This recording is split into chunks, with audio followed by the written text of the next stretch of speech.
Right, guys, everybody there, trying to get this YouTube streaming stuff working here. For some reason it wants to give me really bad quality tonight.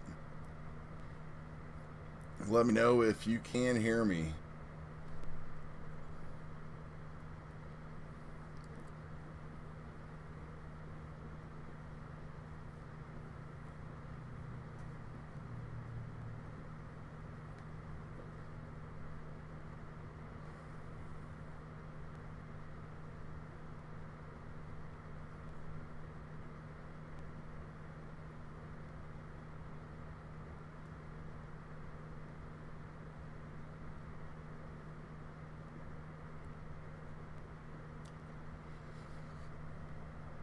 So we'll get started here in a couple minutes.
Well, everything looks good here.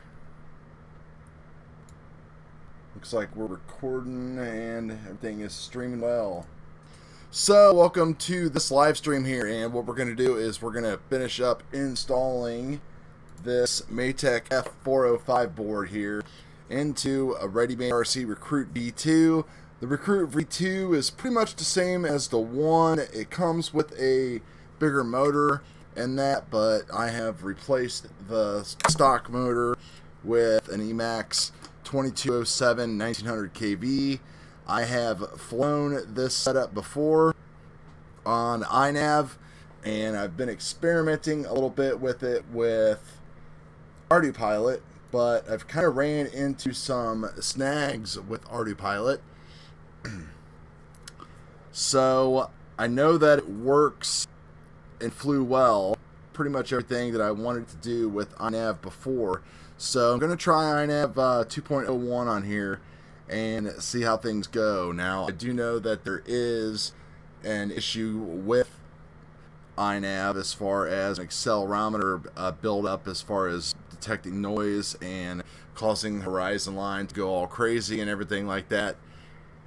But I'm going to roll the dice and see if I can get it to work. It's wintertime. Don't really plan on doing those super crazy long-range missions, so everything should be okay. If I can't get INAV to completely work the way that I want it to, then I can keep on researching and working on ARDUPLANE. ARDUPLANE really hasn't been super difficult, but I've ran into a couple things with it that I don't like, that I can't get around, mostly when it comes to the flight modes and things like that. The interface itself and setting everything up, it's a little intimidating at first, but it's really not that bad.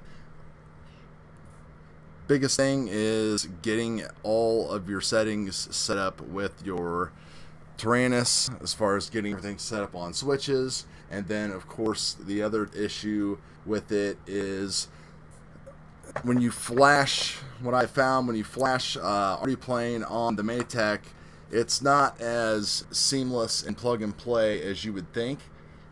There are some things that you have to do.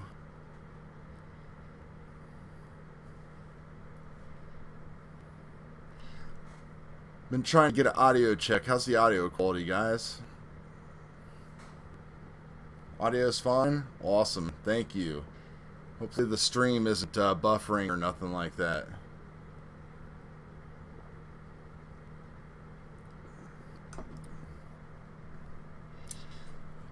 Well, if you, I'm not sure if you are part of the Long Range Hooligans or not, but Diego Bosch, the person who helped create GPS rescue mode in INAV, had discovered an issue a while back, and the issue pretty much has been going on for about 2 years, and it hasn't been solved yet.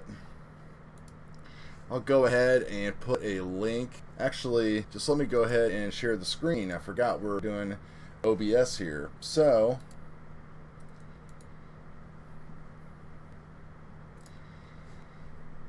the issue here is detect and ignore accelerometer. And if you follow any of the big wing guys that I watch from the long range, Mike Stevens, Mike Virgin, a couple of them, they've demonstrated this issue really well. And basically what happens is that if you look right here, the accelerometer will basically pick up bad measurements and it won't let go of them. And so basically what you end up happening is the accelerometer, you know, you can see here that he is almost level, but the accelerometer still thinks that he is turned, and as well as you can see right here. So if you try to initiate a nav mode like return to home or cruise or loiter or something like that, then the way that the plane going is actually different than what the accelerometer and the software thinks. So this is a separate issue than the GPS lag that they have fixed in 2.01.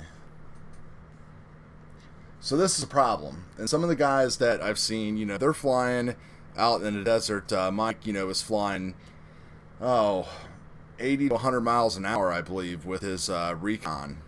And you literally can just see the ladder just going crazy. It goes to the point where it will actually start drifting this way and actually, or either way, and going off of the screen itself.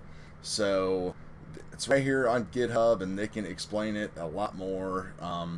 But it sounds like the key to getting rid of this is to basically ignore what's going on here whenever you're doing some kind of nav auto function.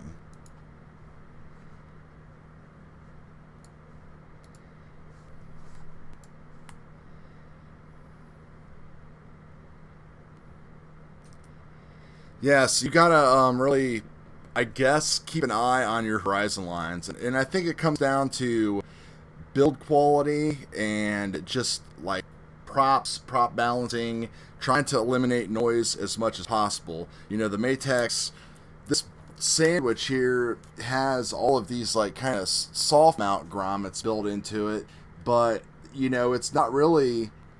It's like one big sturdy brick. It's not like it's super soft mounted or anything like that. But you can go through the actual GitHub there and see that they have went in and tried doing things like soft mounting and soft mounting the motor, making the frame just as rigid as possible so there's not as much resonance and everything.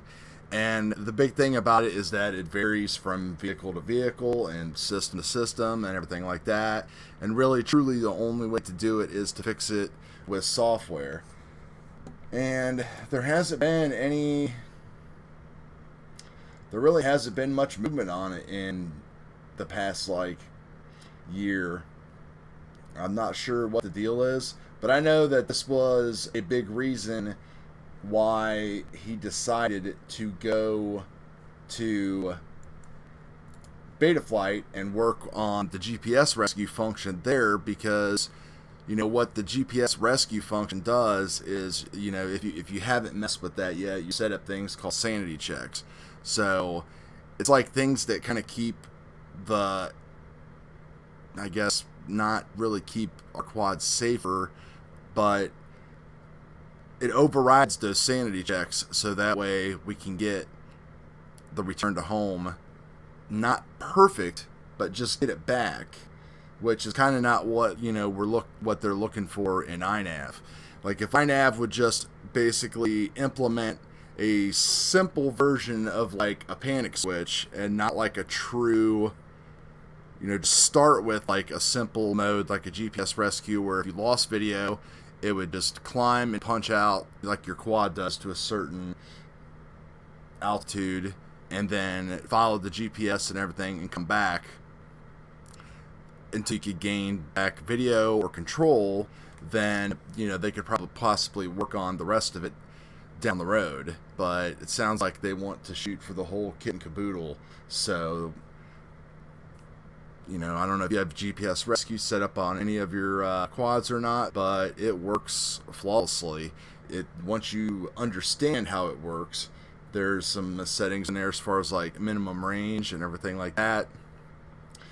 And the GPS functionality in Betaflight works really well now. Like if you throw a GPS on one of your quads and fly around, you'll notice that it, as fast as we fly and as crazy as we fly, it actually does a pretty good job as far as kind of putting your home arrow and knowing where you're at. So it's not like it used to be back in 3.3, you know, even the first version of 3.4. I think they had to do another change in 3.4 to get it to work the way it should. So like I said, a lot of those problems are in INAV, and it's, you know, I really like our ARDUPilot because it's super duper dependable when it comes to that stuff. But you know, there's just, I want to play with it more, but I really want to just get this wing flying and fly it and have something to go during the winter. So, and I'll kind of keep on researching through ARDUPilot. The things that were driving me crazy about ARDUPilot is with the ARDUPLANE, still trying to figure out, there's no CRSF protocol for Crossfire, nothing like that. You have to use S-Bus. And then if you want your telemetry, you have to set up MAVLink.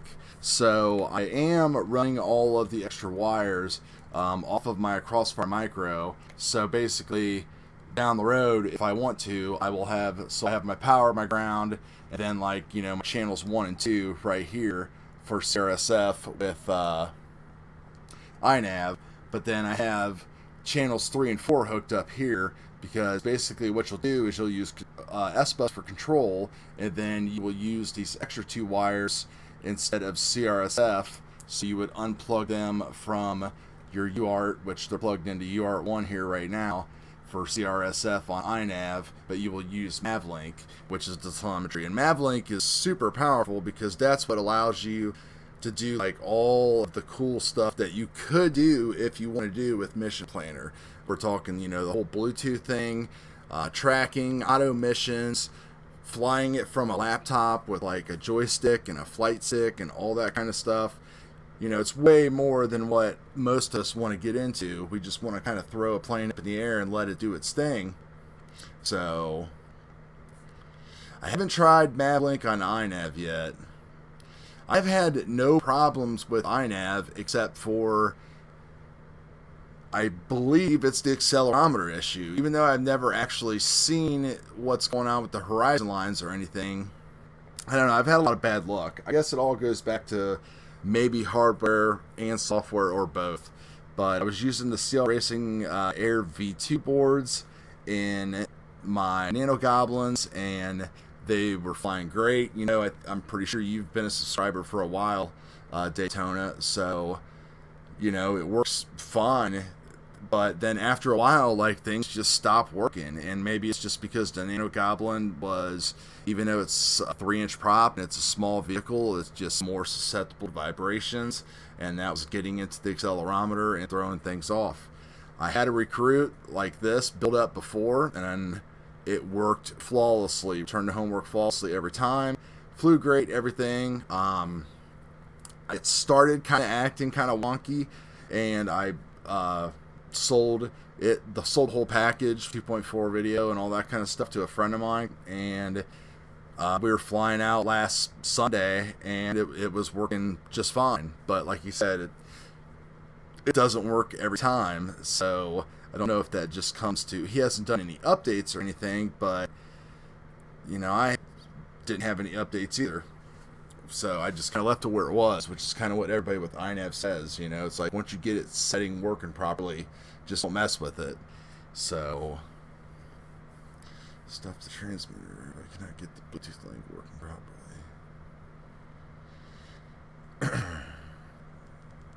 I have never tested the Bluetooth. I've tried to get it to work, I think, one time to my iPhone, but I honestly don't think there's a real good, dependable iPhone app that it works with. I think you have to have an Android device to really get it to work.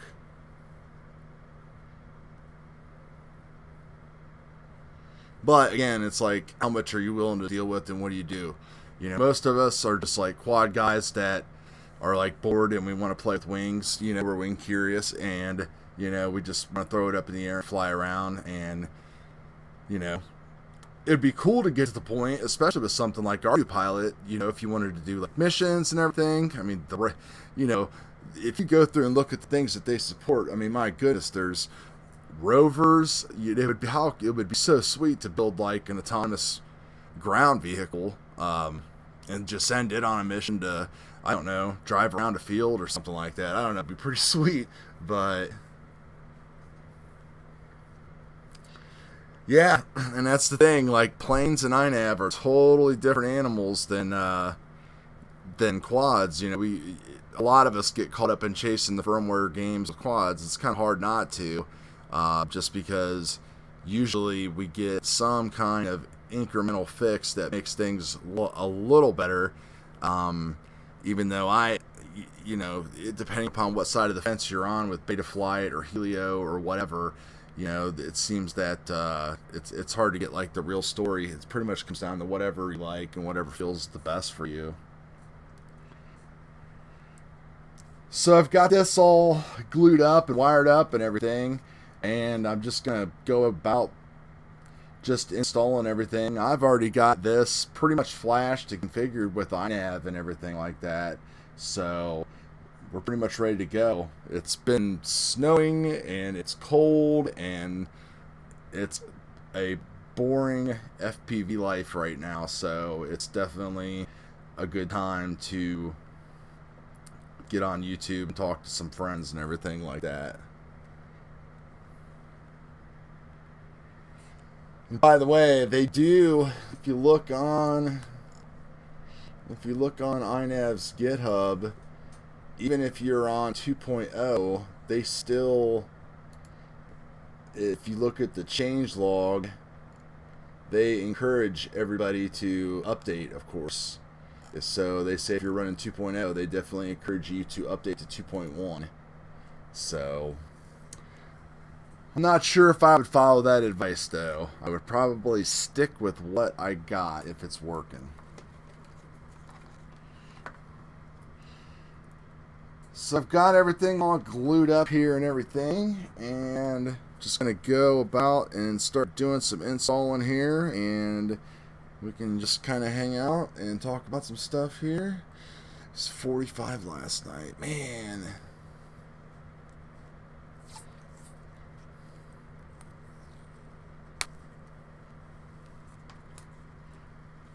Yeah, I would say if you're not having any problems, it fixes GPS lag is what it says. So if you don't really notice any problems as far as like your home direction and stuff like that, a friend of mine actually was having that issue, And it might be because he's at INAV 2. If you're not at INAV 2 yet, then maybe that's why you're not seeing the issue.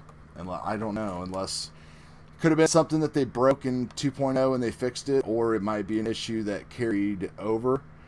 That's really, something that we really truly don't know, because not very many developers are just going to start admitting mistakes and everything else. They're very passionate about and protective about their work, no matter whether they're getting paid for it or not.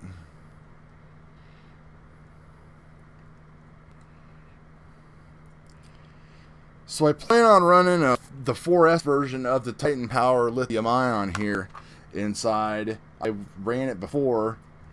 They actually have them on sale right now, super price. They were $17 for, I think it's either a 2800 or 3200. I can't remember for sure. 4S 2P pack.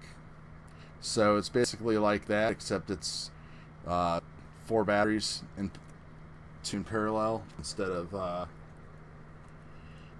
man, it's VHB tape. My gosh,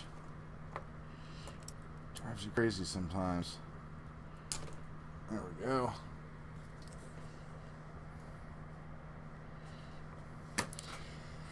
Yeah, and that's kind of how I am too. Like every once in a while, like during the summertime, it's just, you can't build something long range and not want to like just throw it out there and see what the heck it can do sometimes.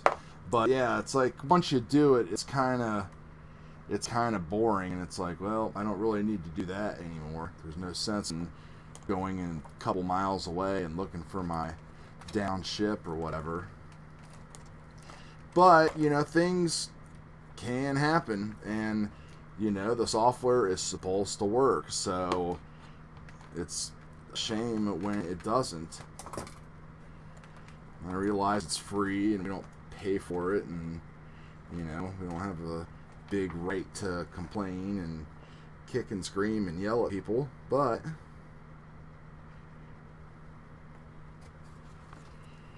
let's see. Alright, so that looks pretty good in there. I always hate mounting everything before I get my battery, but that's about where my old setup was, which I actually was running a Betaflight F3 flight controller.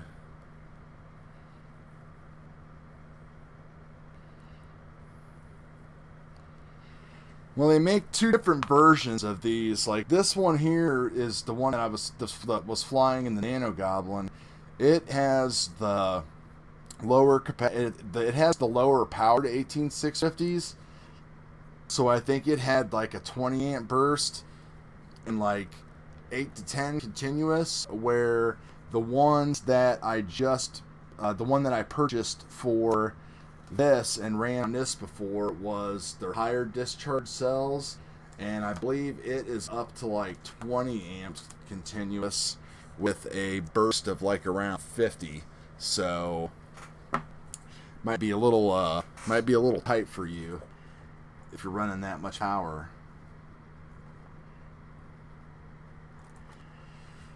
Okay, so let me go ahead and plug in the ESC.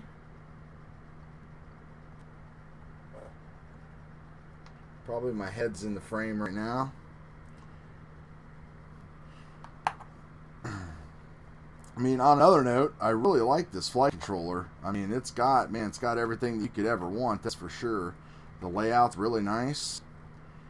I'm sure a lot of people are running something like this now.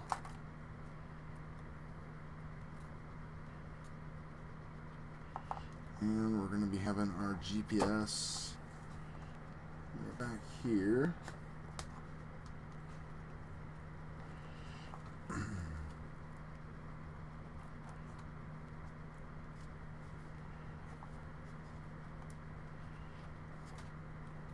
And our 2 servos are going to be going over on this side and plugging in.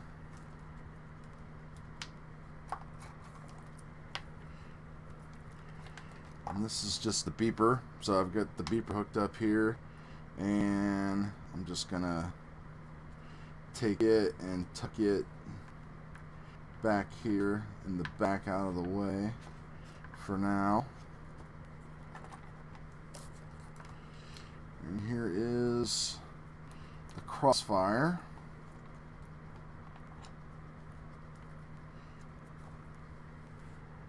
This is for the camera. And this is the VTX, which is over here.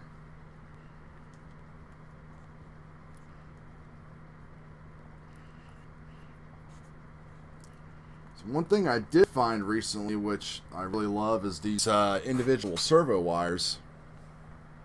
It's actually for Arduino project, but I was looking at, like, you know, because we got blocks of 4 and stuff, like your regular servo connections just don't work anymore. I was looking at like the four blocks and the single ones, and man, they were like expensive. But I found this thing for like $6 on Amazon that had like a whole stack of them, and they're all just single individual cables. So that way it's a little bit messier, but you can, you know, kind of wind everything up, and then you don't have to worry about it as much. But man, they've been a lifesaver this time around when it comes to doing things like this with the whole INAV thing.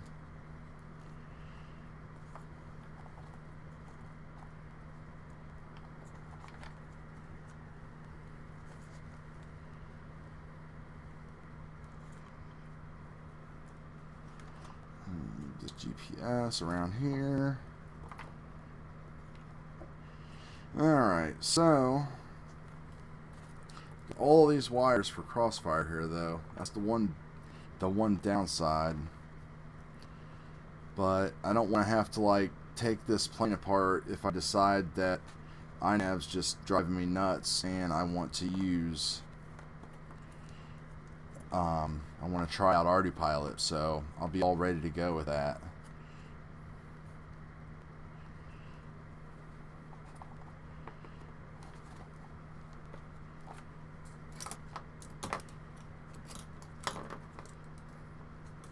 Ribbon cable, yeah. So I've already cut and like milled out like all my holes here. So I'm just gonna punch all these wires down into the foam. Good thing about the Recruit, it'll just do whatever you want it to do. You can cut into everything and take away material here and there, and it just doesn't care. It's such a sturdy vehicle. Ready-made RC really hits out of the park when it comes to this thing, man. And the price was just great. Ended up being like around $80 with their coupons that they had.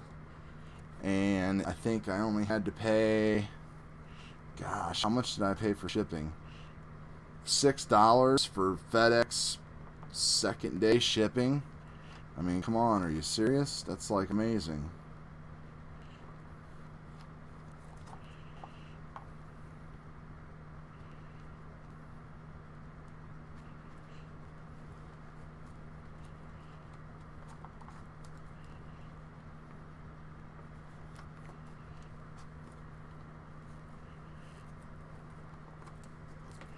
Alright.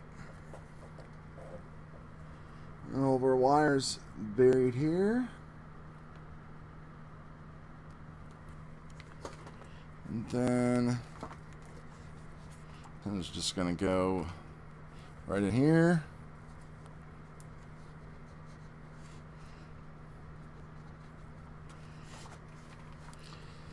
Then I don't know what I'll do with that. Maybe put some stickers over it, or I'm not 100% sure.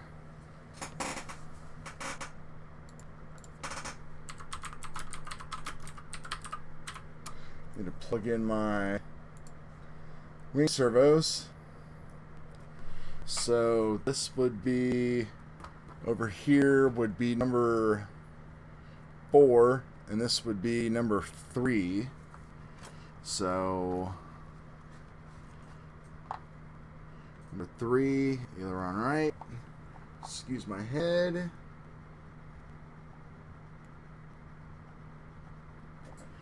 Then either on left.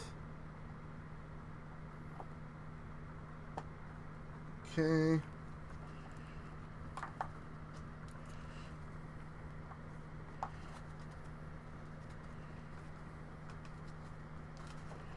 I'm still not 100% sure if I got my UARTs hooked up right for my GPS, so I do gotta test that. So camera, put that in. How you guys putting your cameras in and stuff now? Is everybody hot gluing stuff or what? It seems like it would be, I can't remember how I did mine.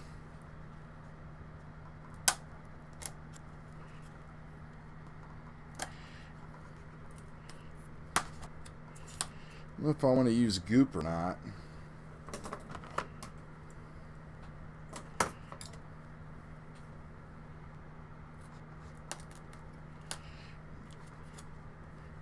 Cut this here a little bit more, just so I can get to my OSD if I need to.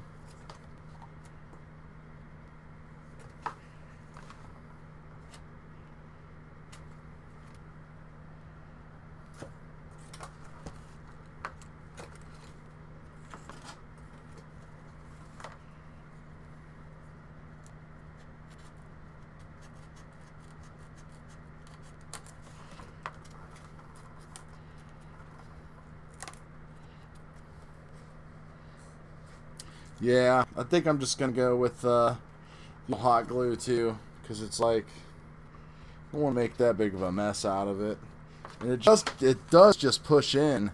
I probably could just put some man, I might just actually just put some tape over that. It really is pretty solid in there. That's a micro eagle going in there with just the actual the large format camera adapter thing.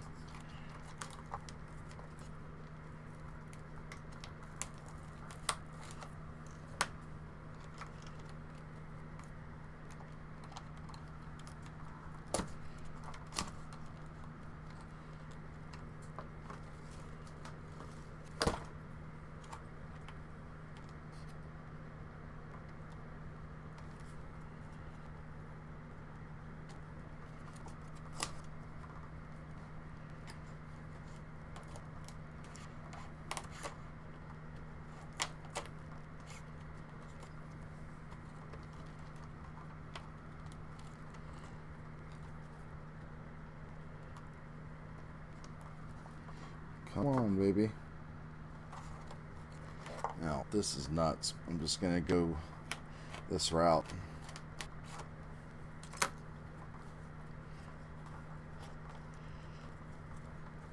When in doubt, just cut it.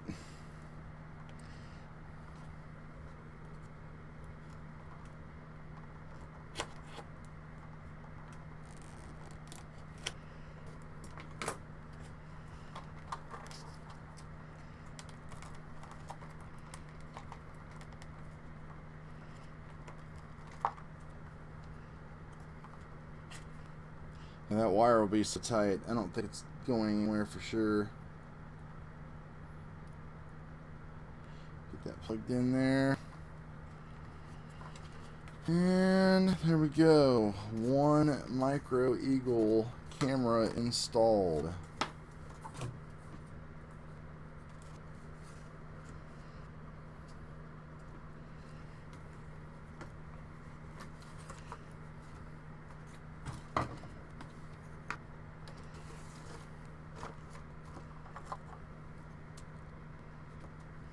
Then I'm running the crazy, not 1.25 watt AKK, because we know it's more around 800, 900 milliwatts, so that's what we're going to be using in here. Actually, it's pretty good. I remember testing this thing out when I was running it, and I was getting probably, you know, within my normal range that I was flying, which was, I don't know, within a couple of kilometers. I thought the video performance out of it at close range was actually better looking than my Unify video. So between things like that and blowing up, that's pretty much why I don't use a lot of Unifies anymore.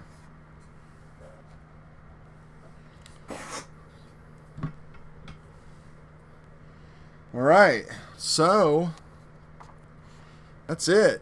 That is installed and ready to go. And besides putting my tape on and gluing everything in, I do want to, I don't know, just kind of fire everything up here and make sure stuff works. No reason it shouldn't. I already had it fixed up before with on the Nano Goblin. So let's just fire up INAV here and connect, and all that is working. I want to make sure that I have my cables correct on my GPS, which I'm going to have to connect power. Got a smoke stopper on here just in case I did do something wrong.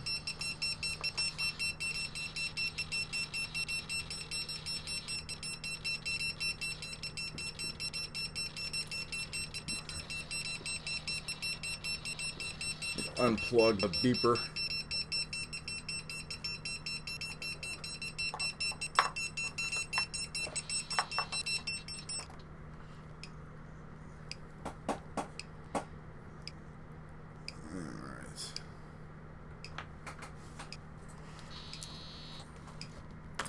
So it looks like I've got the TX and RX reversed for the GPS because I'm not getting any service. So let me just change that real quick. So with these nice single pin headers, that makes life way easier.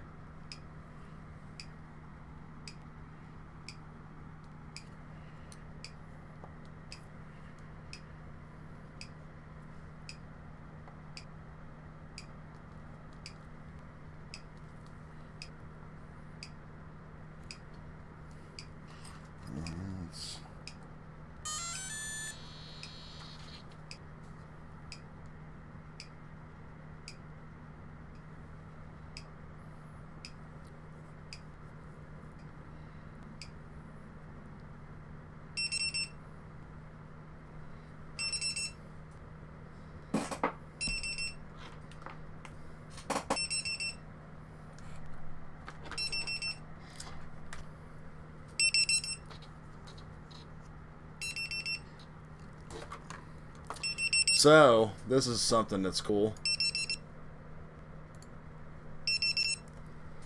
No power running. Pulled the buzzer out, and you can see that.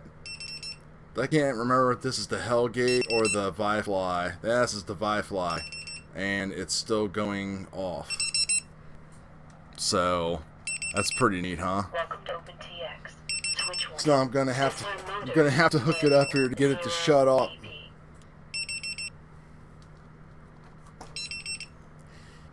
So, in 1 second here, stand by. DB. Telemetry lost.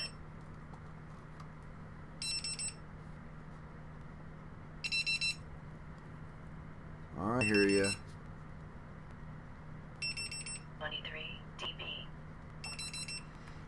Ground.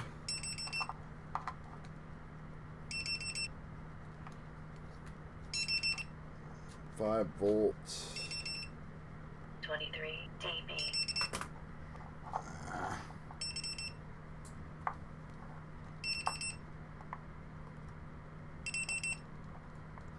Alright, hold on. 23 DB. And signal here.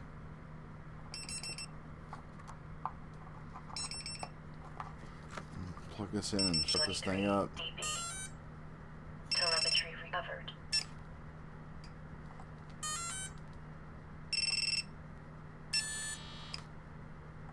Come on. There we go. 8 dB. Alright.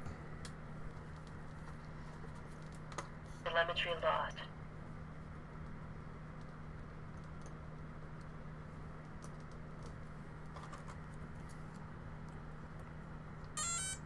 Telemetry recovered.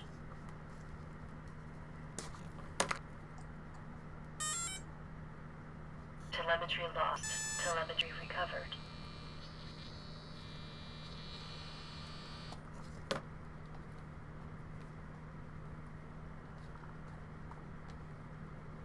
Telemetry lost.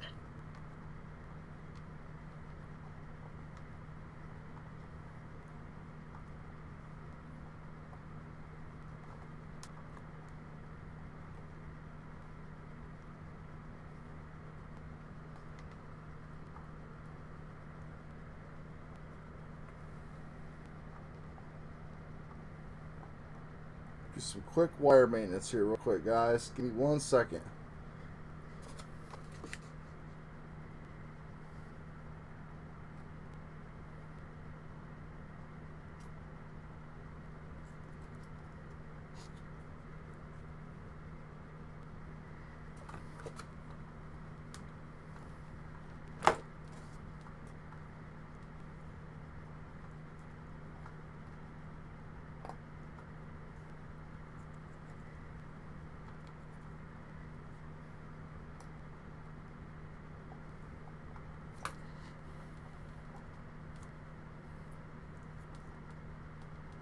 Realized I changed my Crossfire TX and RX, not my GPS. Alright, there we go.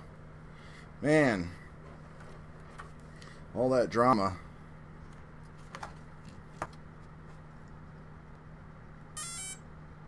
Telemetry recovered. Alright, so my VTX isn't getting power. What is up with Telemetry that? lost.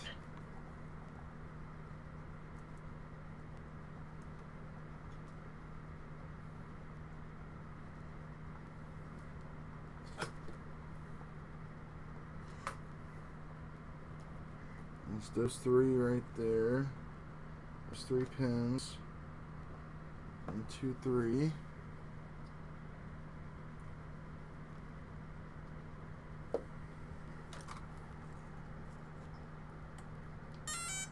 Telemetry recovered.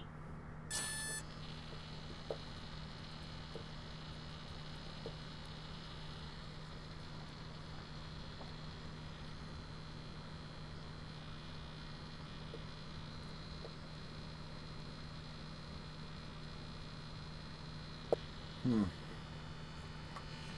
not be enough power in that lithium ion to run that. Should be, Telemetry lost. but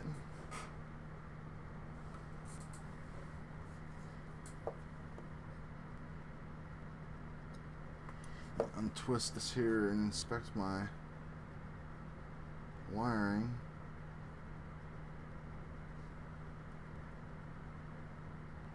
Looks okay, except it has glue all over it.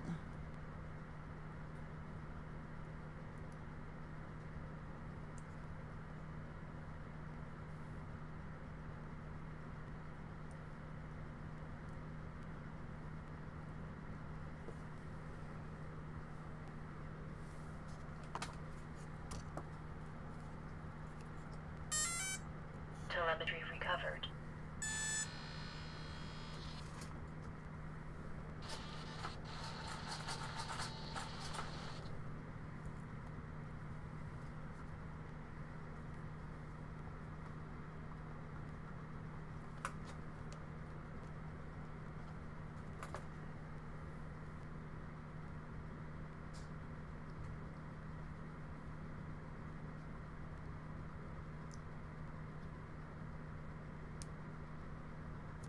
Well,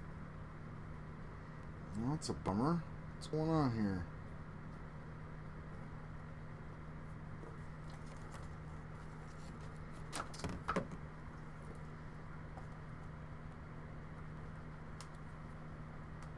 Telemetry lost.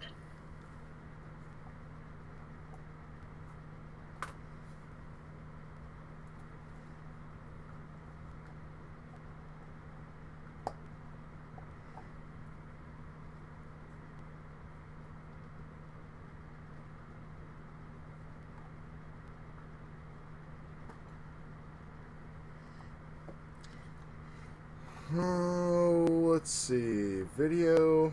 Oh, yeah, okay. Well, that's never good.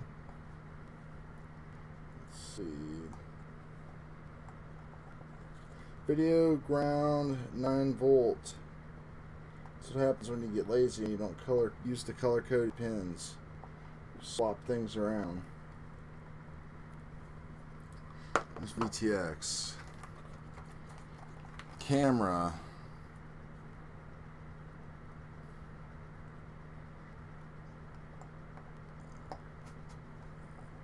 So no matter how hard you try, there's always follies in our builds. No matter how perfect of a builder you might think somebody is, you always make mistakes.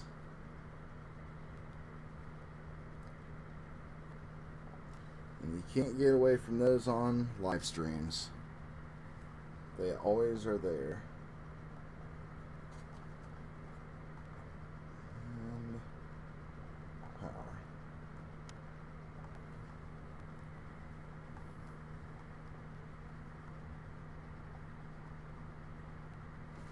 Now, what do we got? Telemetry recovered. Look at that. Helps when you wire everything's up.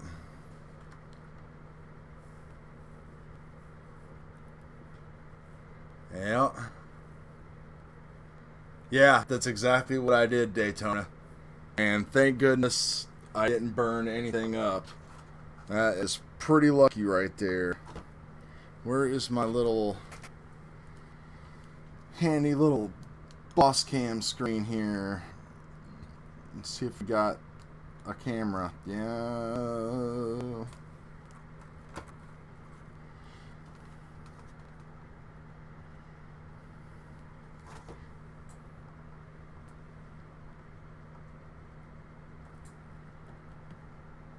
Well, I've got OSD.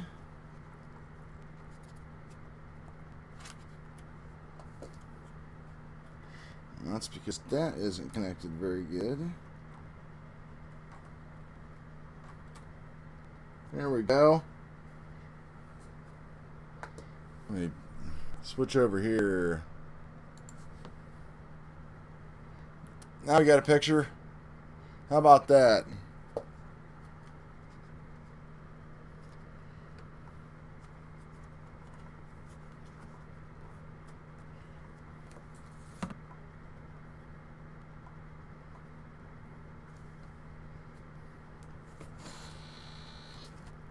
Alright, that's on.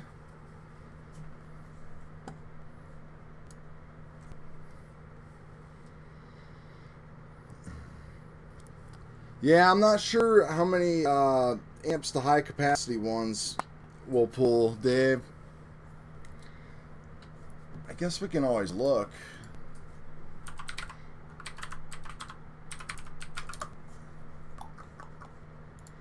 Let's see here. Let me share the screen here. So the endurance packs are the ones that are not high power, the fast discharge ones. So these are the ones that I bought and I have used before in the past on this exact model. And let's see here. So 77 amp burst lasts a few seconds. Full throttle 33 amps. And constant 11 amps, which I think that right there is a little conservative right there. Because, I mean, I don't know. This doesn't make any sense at all because, I mean, I know that I'm going to be pulling probably about 10 to 14 amps. I can't remember with a 7-inch prop. Maybe about 12 or 13. And I got way over an hour flight time. So, and then if you go to a bigger sized one, Which that's the thing, is they don't seem to be, these are the only endurance. They don't seem to be, see, there must just not be a market for it. You must have to have like probably the perfect scenario in order to make it work, because you can see that they're only making like endurance 4S packs now. And like, if you look at the endurance packs, you know, they're way more conservative as far as, well, yeah, of course, this is going to offer a lot more because this is a 7 amp battery.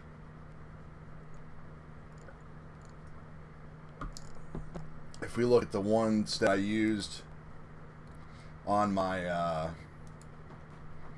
Nano Goblin, the one that's plugged into the bench right here, you can see here's its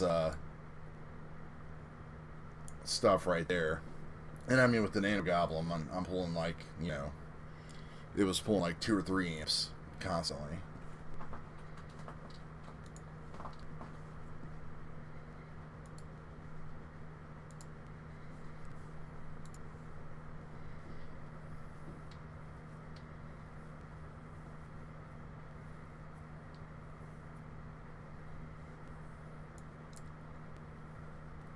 Yeah, Dave, you know what? There was some guys that were flying the Nano Goblin, which, where's my Nano Goblin?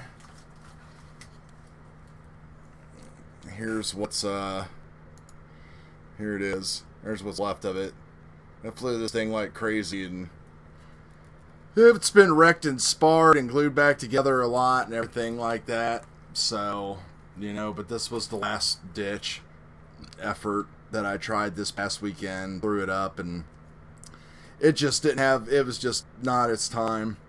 And see, I flew this successfully. There's a few people that were flying these 3S packs, and I had RunCam split mini in it and all that stuff. You can go back and look at some of the videos on my channel, and everything was working perfectly. But it really must just have to be like a perfect setup to work perfectly, because when I had boards that started dying, I had to switch them out and everything like that. That was the worst thing. That's pretty much what ended the Nano Goblin, was the fact that my equipment that I had for it just kept on going bad. And, you know, I had some CL Racing Air V2 boards. You know, Changlin is a cool dude, because, like, he literally will, like, send you the shirt off his back. Like, you know, I don't know what the problem it is with his manufacturers or whatever, but, like, the guy just can't, like, put together a board that has a decent 5-volt regulator in it to, like, save his life, literally. You know, so I had to take, and this is not an easy model to work on, because every time I have to cut this back off and put it in here and stuff like that. And, you know, the first one flew great, had to replace it because the 5-volt regulator did go out in it. The second one, the OSD chip went bad in it, and then I took that out, and I tried an Omnibus F4 Pro inside there, like everybody else uses, and I think by that time the airframe just got kind of banged up, and it just didn't want to work as well. So that's why I had issues. And let's see here. The last time that I had one, I didn't like the Omnibus. I couldn't get it to work. And so I pulled out. I sent that one back to Chang. He didn't have the third one. He didn't have any more Air V2s. And he was getting ready to come out with the V3, but he was going to be gone to China for like 2 months, and he literally sent me his, you know, which is why I said the shirt off his back. He literally sent me his very last Air V2 that he had been like prototyping and testing and all that kind of stuff with, and you know, so I knew it worked. It was his, you know, but it just didn't have what it took. It died out as well. So I think UARTs and stuff. I didn't even know UARTs could go bad, but I literally had like UARTs going out on it, the GPS UART. That is a 3-inch. That is the 3-inch prop. And like I said, it sounds crazy, but it works. I've got the videos to prove it. And if you're part of the Nano Goblin group, JD Dillard, there's a lot of people that were running that battery. But in the end, I think since my frame was so beat up and it just couldn't get the airspeed that it needed when it took off, that's why it just kept like nosing into the ground and just dying. So that's the end of the Nano Goblin. And I might build another one of these days. It's really an awesome, fun plane to fly because it's, once you get it going, it's cheap to fly and stuff. Problem is it's not a cheap plane. I mean, it's like $110 for that plane. All right, so. Alright, now we got GPS working. So we got GPS working. I need to turn my power down on this thing, by the way. Hold on one second. Turn the power down on my VTX here. Alright. So that's good. And Welcome to OpenTX. let's flip on the TARANIS here. All this stuff here should be set up already, which it is. 16 dB.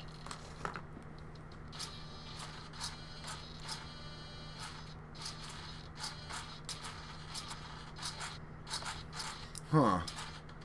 I had this happen before. I think the servo, I don't know, I have to look at this. Let's see. Let's go to the mixer. 3 and 4. Yeah, see, they've changed this. 3 and 4. So 3 is on the left and 4 is on the right. Alright.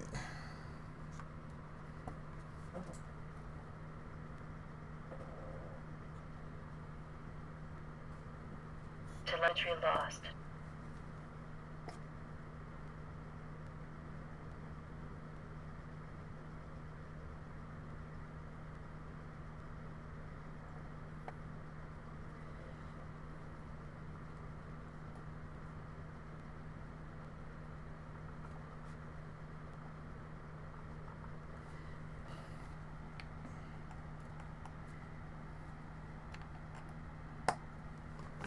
Telemetry recovered. Alright, connect here. Let's go back to the bench here. So let's make sure. Okay. No.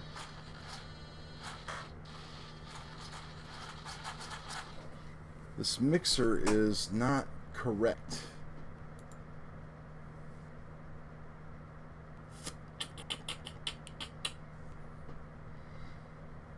Oh, what am I doing wrong here? What am I doing wrong here on this mixer?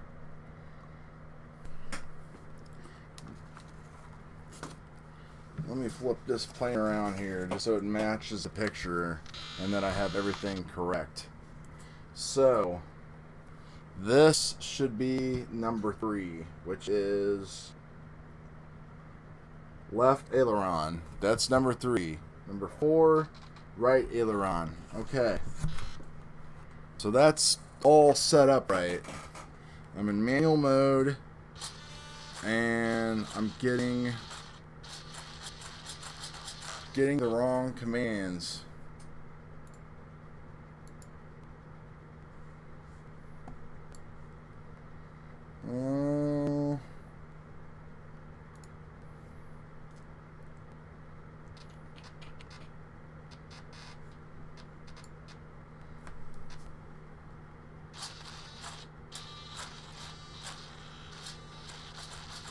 Twenty-one dB.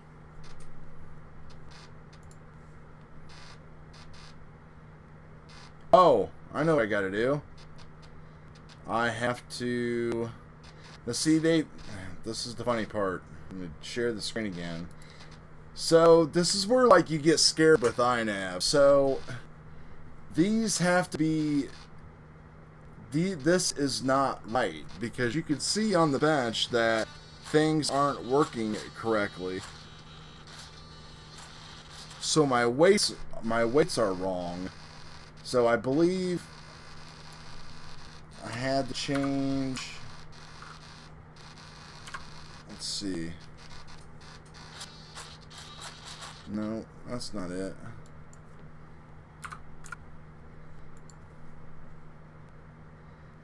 Stabilized roll.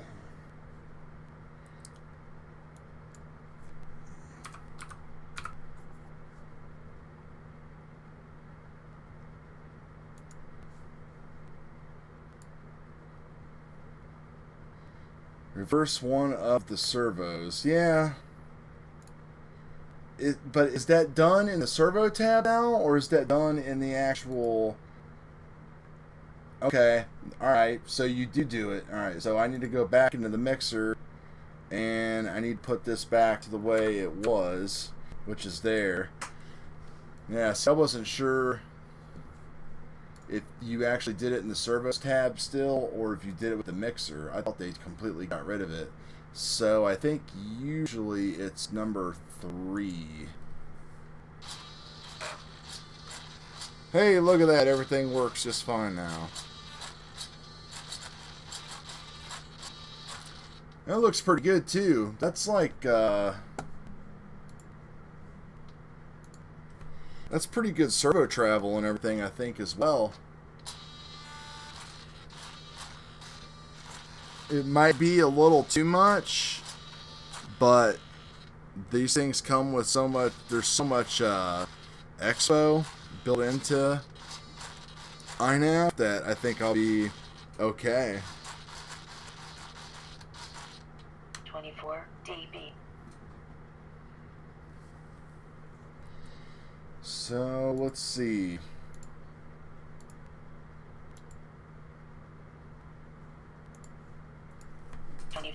dB. Hush. Return to home. Oops, don't want to do that. Alright, I want to go... I just saw this today, and I really liked what this guy had to say. And I was going to print it out, and I'm like, oh, I'll just go and find it. I wanted to show it to everybody. So I don't know how much of it is actually good.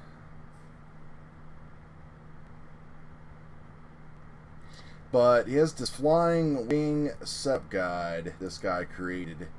And most of it we already do that's in the normal guide. So let's see. I am sharing my screen. So assuming you have everything built, corrected correctly, all that's all done. I've done that. So perform calibration. I've already calibrated the accelerometer and everything. Now, of course, when I do my maiden flights, we'll have to do one with the servo trim, and then, of course, we'll have to do... I usually end up having to do some board alignment as well.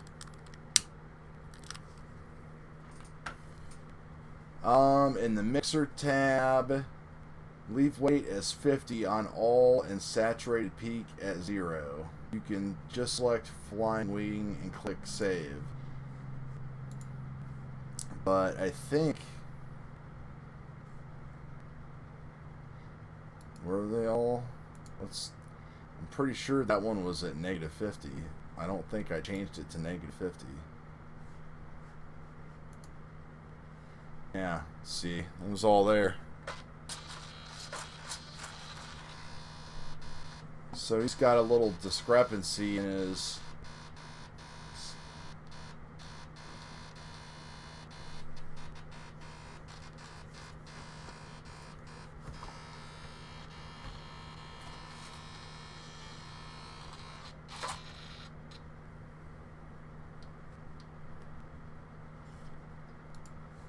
Alright, preset. I usually, Did I pick the 600 or the Z84? We'll just go with the Z84.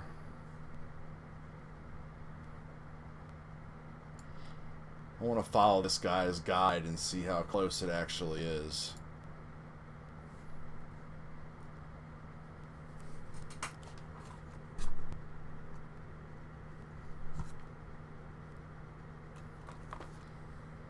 So that's all good.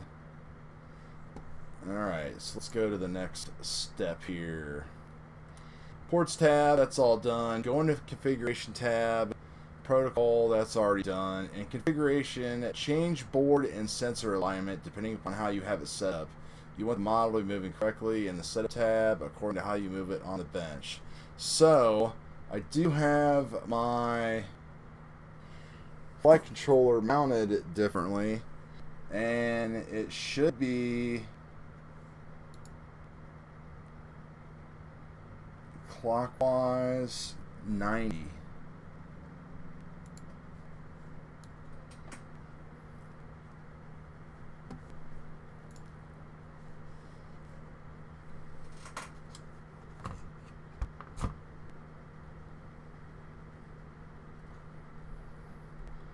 Nope.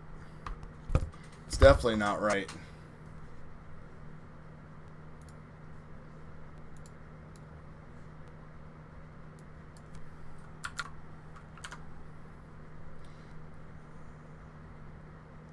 Could be 270.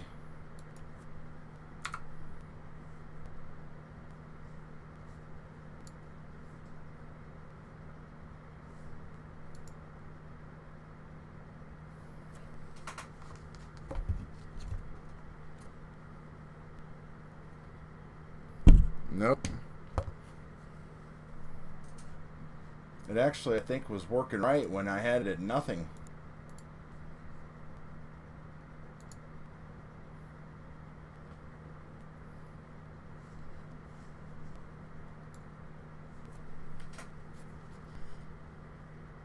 Oh, actually, it's not. What are you guys saying here? Tell me I'm doing it wrong. Put it. No, nothing's updated there.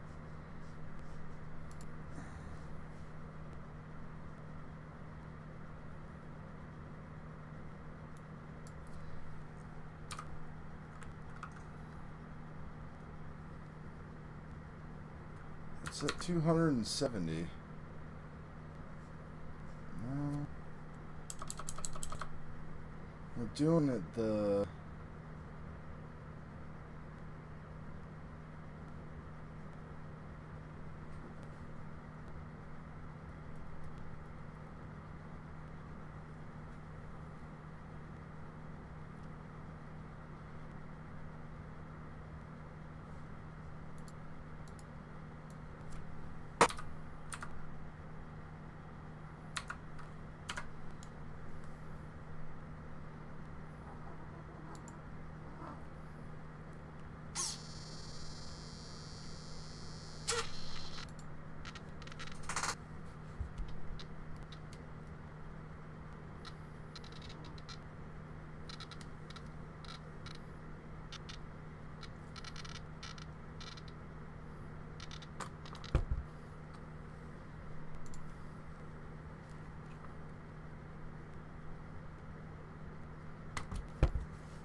There we go. That is just not very intuitive.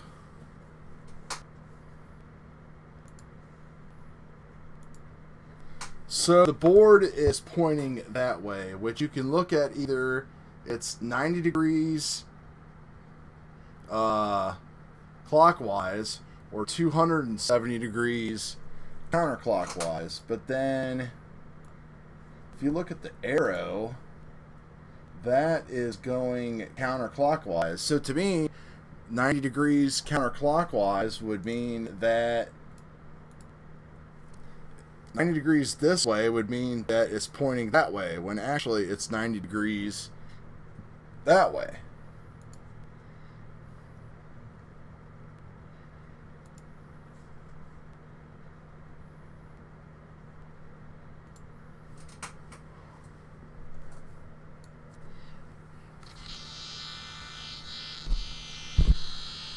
But it seems to be pretty happy with that. I don't know, man. INAV's just crazy. Alright, so the next thing this thing says to do, left would be minus 90.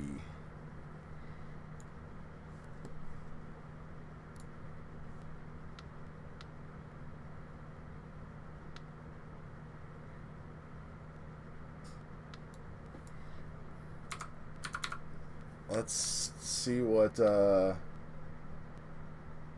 well, I don't know. Let's see what minus 90 does, because there's no flip here. That's for magnetometer or whatever. Let's just see what it does.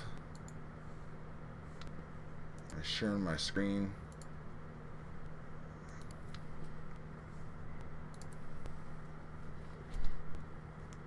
Yeah, see, that's the opposite. So we'll put it at 90. That seems to be what it's seeing. So it's just the things you gotta go through here, I guess, just to make sure. So, alright, that's all working correctly here. Alright, what's the next thing on this guy's sheet say here? Under ESC motor, enable the servo output and select corresponding ESC protocol. This has the standard ESC built into it, so we're going to be doing that. And under ESC, motor should be left at 50%. These are just normal standard servos, so 50% is fine. Don't spin motors. Yeah, I don't want that. 0 seconds till disarm due to low throttle.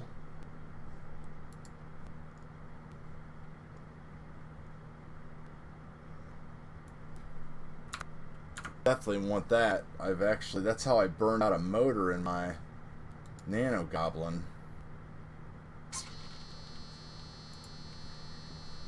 That should be defaulted to 0. I don't know why it isn't.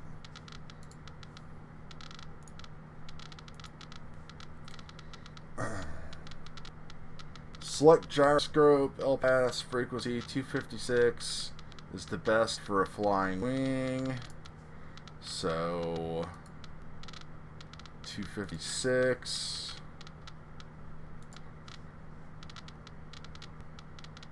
Asynchronous disabled, and loop time at 1 kilohertz. Really doesn't matter, but 1K is a good value. So let's just change the loop time to 1K, and we'll save and reboot.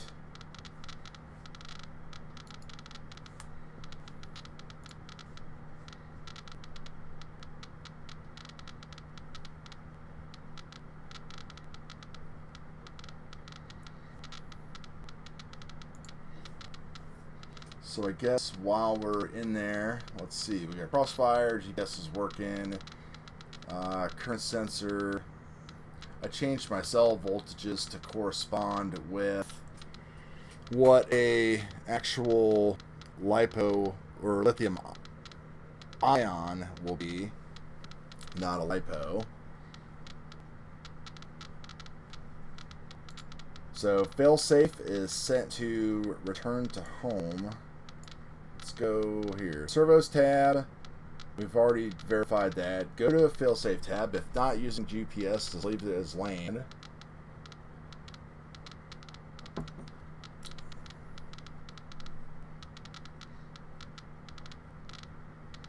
Make sure guard time for activation after signal loss is 0.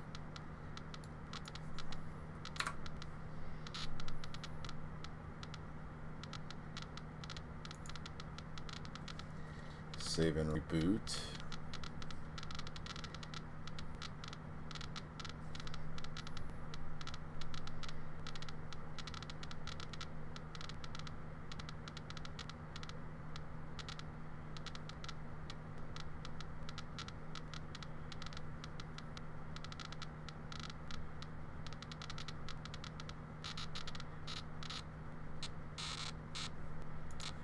So if I turn he's saying that I should turn my radio off, and if I turn my radio off, the little parachute should turn red. And it did. So it's detecting that, so evidently failsafe is now working. Switch warning. Disarm motors. Manual or SSI critical. Alright. Go into PID tuning tab. You don't need to do this if you have selected a preset, but it would be a good idea to go over the settings of your preset just to learn some things. Leave all PIDs as it is for maidens. Maybe slightly increase pitch I to 12 and roll I to 9.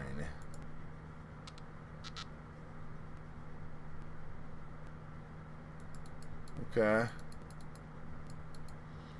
I'll do that.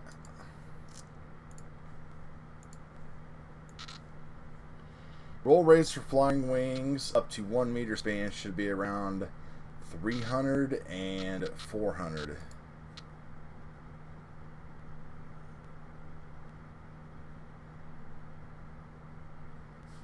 Yeah, 350 and 90. What's he saying? Yeah, we'll just leave it there. Pitch rate should be around 120 to 200. Select 120. Yeah, I thought 90 was. I think that's that preset that's changed that. So let's change that.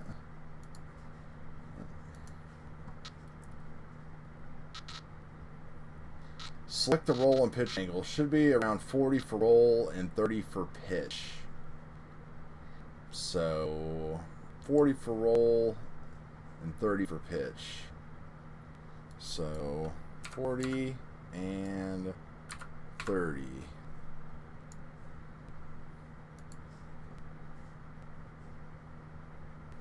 $40 for roll. Yeah. Gyro low pass frequency. This should be around 30 to 40. This is something I've been seeing a lot of people actually change a lot themselves. I don't know why this comes. This actually comes really high at like 65 or 70. So I'm gonna put mine like right in the middle at 35. I had already. Oh, wait a minute. That's the D term.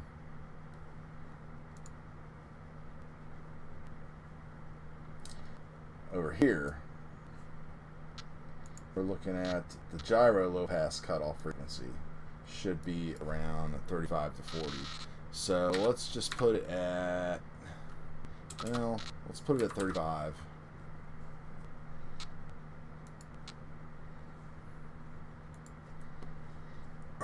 That makes it more smooth when it gets hit by wind gusts and tries to right itself or fly in automated modes such as position, hold, and return home. Leave all rest the same, notch filters, and blah blah blah. TPA should be around 0 for maiden. You can tune it after the maiden. TPA right now is at 33%. Wow. So it really is chopping your PIDs pretty good. The breakpoint's at 1300.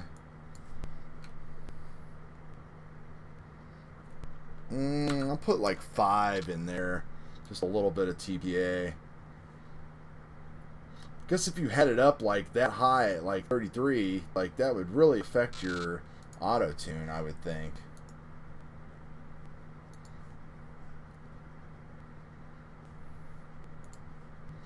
Alright, so we'll save that. Advanced tuning.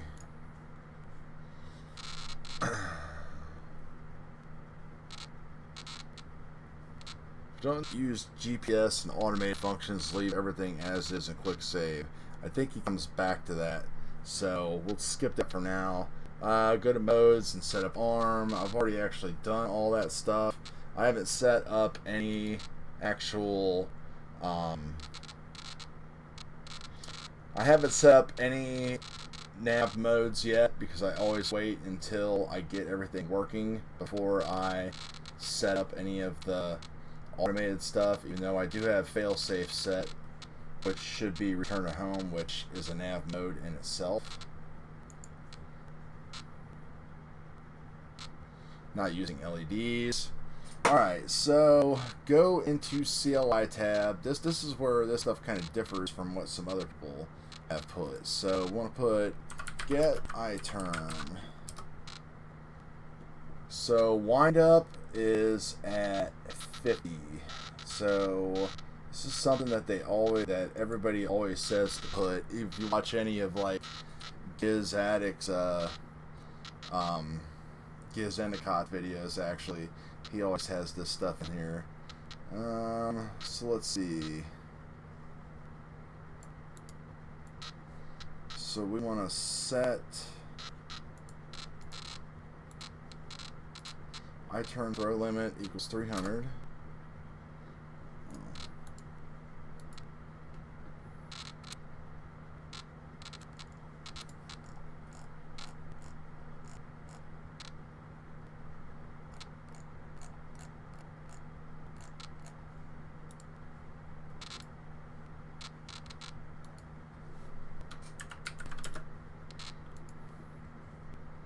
Set 300. Okay, and we want to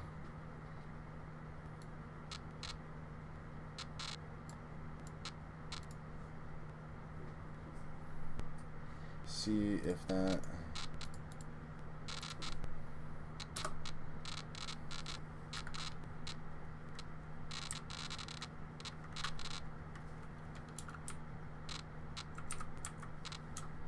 see if that took.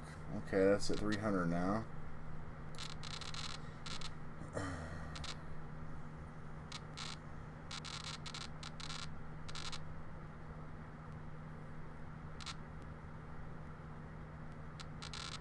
So the 300 throw limit will help you if you have a really bad CG and servo throw problems. After performing auto trim and auto tune correctly, come back here and set it to 165 as stock. So we'll actually have to come back and do some more stuff after that.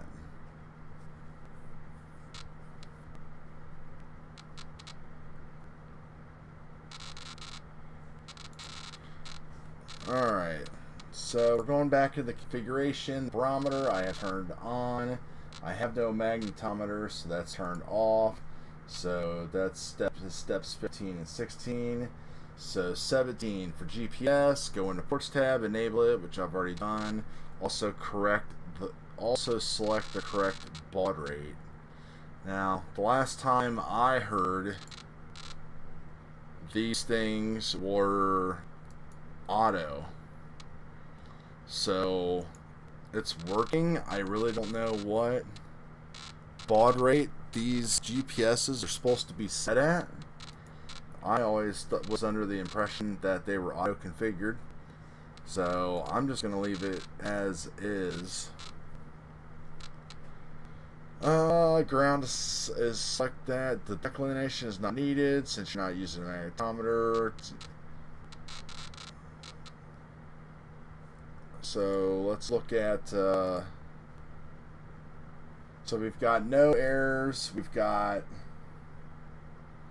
messages just coming through at good pace. So it looks like GPS is working the way that it should.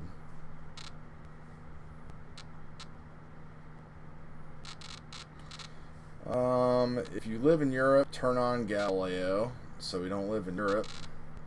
Alright, let's see. Go into Advanced Tuning tab. Leave Position Estimator as it is. So that's all of that stuff up there. Ignore multi-rotor navigation. Under fixed ring navigation. Cruise throttle, min-max throttle depends on the aircraft. You should know how much you need to cruise and not stall. I'm going to raise that to like 1550. I really don't know yet.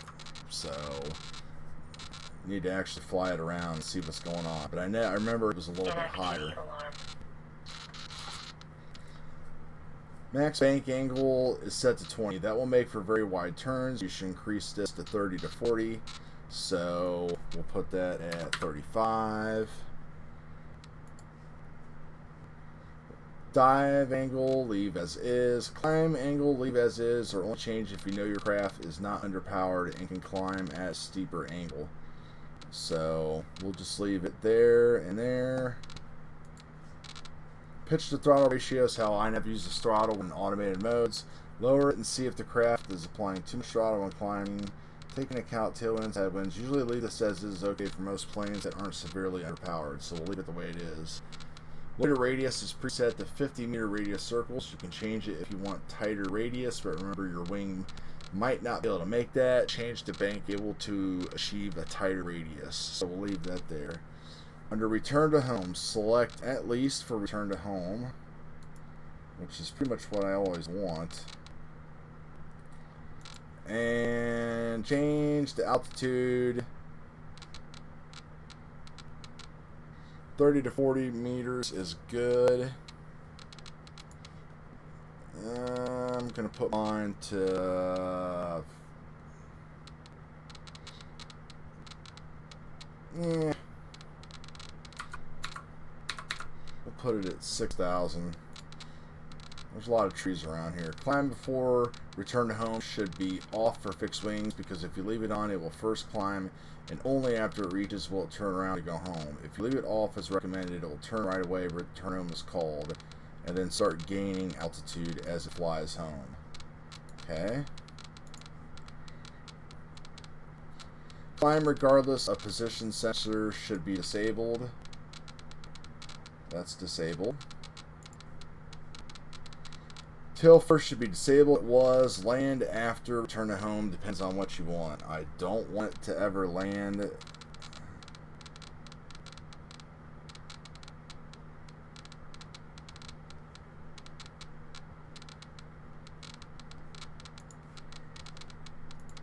Only on failsafe. I'm putting mine on never. I don't want it to land.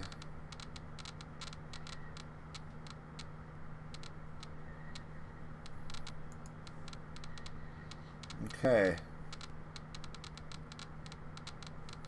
Save and reboot.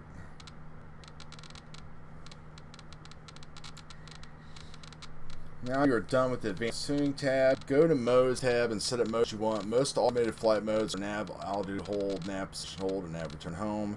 It's also recommended to use nav launch, as mentioned, to assist with launching. After you're done, forget to click save. For more info on all the modes, go to the INAV website. Thank you very much, Georgios. So, this was based on Pavel's YouTube tutorials, which I have watched, and some people are in disagreement with what he has put for some of the settings. So, and I trust their opinions. But I don't know. We'll just have to see how it goes.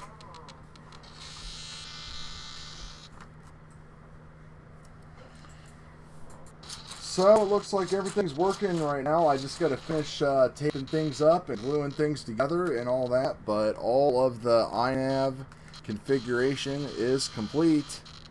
So it's looking like snow here tomorrow. So not in a super hurry to like glue this stuff up or anything like that. But I think we are all good and got a lot accomplished this evening. So maybe before I call it quits here, anybody have any last minute questions about anything at all?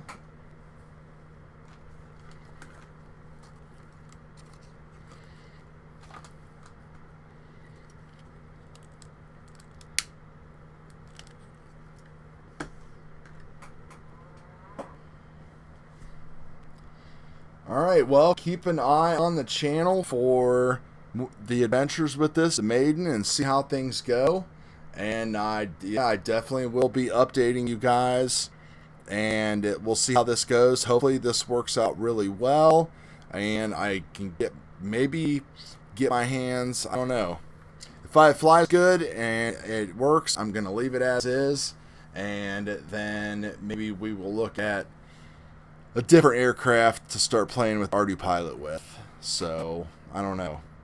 We'll see. If it isn't broke, don't fix it. If I can get the INAV to work on this, there's no sense in messing around with the ARDUPilot, just because it would just be something cool to play with, something different, but it's just the wrong time of year to start messing around with stuff, that's for sure. My biggest thing now is trying to figure out how I'm going to fly comfortably from my vehicle. So I have a magnet mount SMA I've had forever for my Crossfire.